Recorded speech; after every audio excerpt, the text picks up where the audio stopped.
कल से पेट्रोल नहीं मिलेगा। कल से पेट्रोल पंप्स बंद रहेंगे।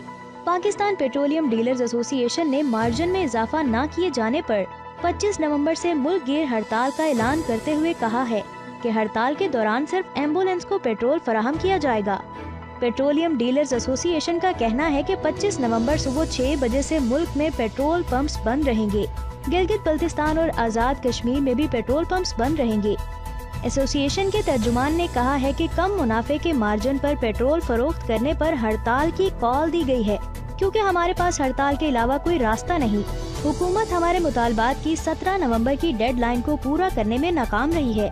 इससे कबल chairman petroleum dealers association Abdul समी खान ने मार्जिन न बढ़ाने की सूरत में 5 नवंबर को मुल्क में पेट्रोल पंप्स बंद रखने का ऐलान किया था।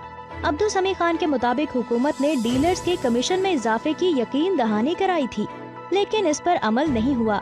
बाद अज़ां वफाकी वज़ीर आज़म हमाद अजहर ने chairman Pakistan petroleum dealer association ने वफद के हमरा मुलाकात की, जिसमें हुकूमत ने पेट्रोलियम डीलर्स को मार्जिन बढ़ाने की यकीन दहानी करवाई थी, जिसके बाद पेट्रोलियम डीलर्स एसोसिएशन की जानिब से हड़ताल 17 नवंबर तक मौखर कर दी गई थी।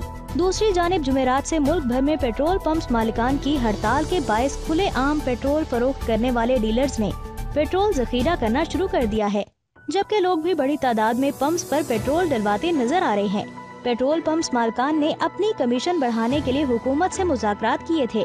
हुकूमत की जानिब से 17 नवंबर तक की डेडलाइन मांगी थी, मगर हुकूमत ने इस पर कोई जवाब न दिया, जिस पर पेट्रोलियम डीलर्स एसोसिएशन ने 25 नवंबर से मुल्क गिर हड़ताल करने का ऐलान किया।